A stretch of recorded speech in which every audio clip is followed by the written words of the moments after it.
पंतप्रधान नरेंद्र मोदी यांनी 500 आणि 1000 रुपयांच्या नोटा रद्द करण्याचा घेतलेल्या निर्णयाचे माजी उपमुख्यमंत्री अजित पवार यांनी स्वागत केले। मात्र जुन्या मोठ्या नोटा रद्द करत नव्या मोठ्या नोटा आणून त्यांनी काय साध्य केलं, असा प्रश्न उपस्थित करत अजित पवार यांनी माजी अर्थमंत्री या नात्यानं यामागचा हेतू समजला नसल्याचं स्पष्ट केलं। तर या निर्णयाचा राष्ट्रवादी काँग्रेसला फटका बसेल असे आरोप करणाऱ्यांवर पवारांनी तोफ डागली।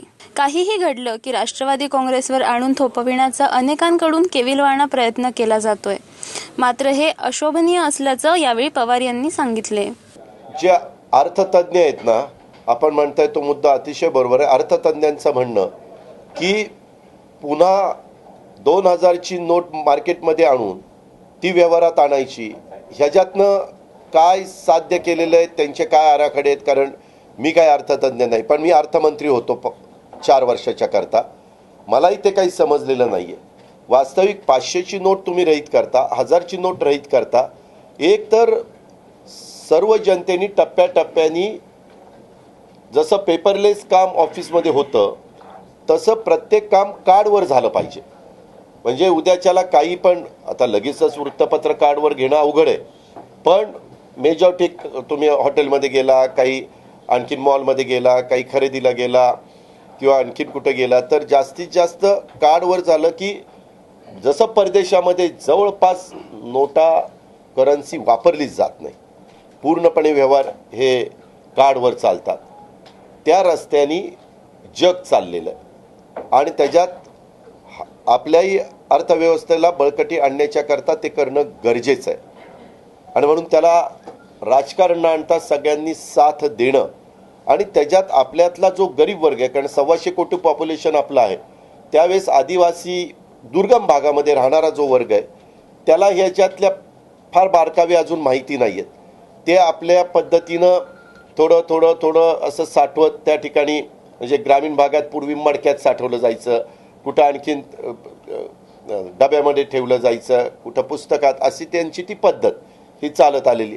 अशा पद्धतीनं असताना त्यांनाही त्याबद्दलची पूर्णपणे माहिती देऊन त्यांनाही त्याच्यात काय नक्की केलं पाहिजे ह्याची जागृती करणं देखील तितकंच महत्त्वाचं आहे।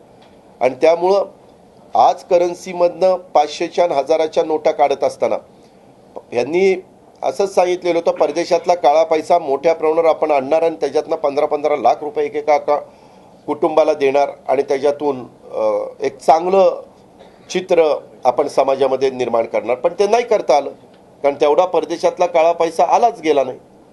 तसं आत्ताच्याही काळामध्ये त्यांनी एक दुसरी स्कीम केलेली होती की तुमच्याकडं ज्यांच्याकडे ब्लॅक मनी असेल त्यांनी डिक्लेअर करावं, 65,000 कोटी रुपयेच डिक्लेअर होऊ शकले।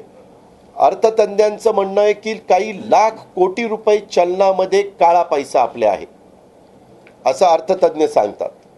त्याच्यामुळं आता ह्या निमित्तानं मोठ्या प्रमाणावर ह्या सगळ्या गोष्टी बाहेर आल्या पाहिजेत, त्याकरताच ही पावलं उचललेली आहेत। पण तुम्ही बघितलं 30,000 रुपये दिवाळीमध्ये सोन्याचा भाव होता, तो लगेचच हे घडलं, त्याच्या दुसऱ्या दिवशी 34,000 झाला, नंतर 40,000 झाला। काल आम्हाला माहिती मिळाली की शेवटी तो 48,000 रुपये तोळा झाला।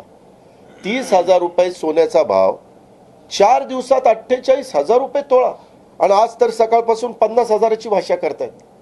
म्हणजे शेअर मार्केट गडगडलं, शिवाय हे जे की मी सांगतो ते घडलेलं आहे, ह्याच्याही बद्दल कुठेतरी सरकार म्हणून किंवा RBIचे चीफ म्हणून यांनी सगळ्यांनी किंवा फायनान्स डिपार्टमेंट म्हणून यांनी सगळ्यांनी विचार केला पाहिजे असं मला वाटतं। प्रतिनिधी Krishna Panchal, next generation news, Pimpri Chinchwad.